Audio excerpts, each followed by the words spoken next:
Mahmudjon ağamızda zo'r yangilik bor ekan. Qani? Assalomu alaykum, yaxshimisiniz? Assalomu alaykum. Sağlıklarınız Nima yangilik aytasiz xalqimizga? Gulchangma bor, propolis bor. Nima ish etadi bular? Bu propolis eng kuchli antibiotik bu. Oshqozon yara, 12 parmak ichakda qizarishlar bo'lsa, bunning davosi bu ish narsasi. Og'riqni novisi bu? To'ykasan matayari. Og'riqni novisi deb aytiladimi? Bu og'ri detokuna qo'yadi buni, girib chiqadigan yerni, shunga otim bu mikrob o'tirmaydi asosiy. Og'riqni uyasini aynan. Propolis degan narsa shu ina. Eng kerak narsa bu. Odamlarga nima foydasi bor? Bu 12 barmoq ichakda qizarish bo'lsa, oshqozonda yara bo'lsa yo'qotadi bu narsa. Ko'p narsaga foydasi bor. Bunda ina nastoykasi tayyor ina. Spirtaz o'tiladi bu narsa. Buni ichsangiz nima etadi? İçsangiz shu oshqozon yara uchun ichiladi. Angina uchun ham ko'p narsaga foydasi bor ichkilik.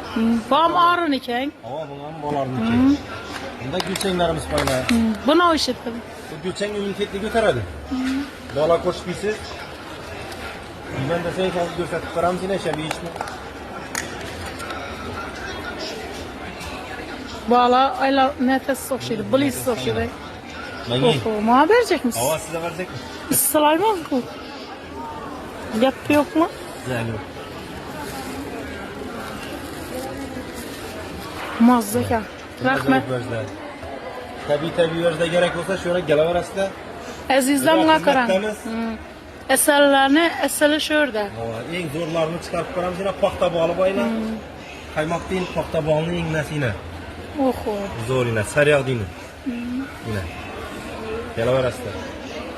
Kimgadir kerak bo'lsa, telefon nomerlarini qo'yamiz, batafsil ma'lumot telefon orqali.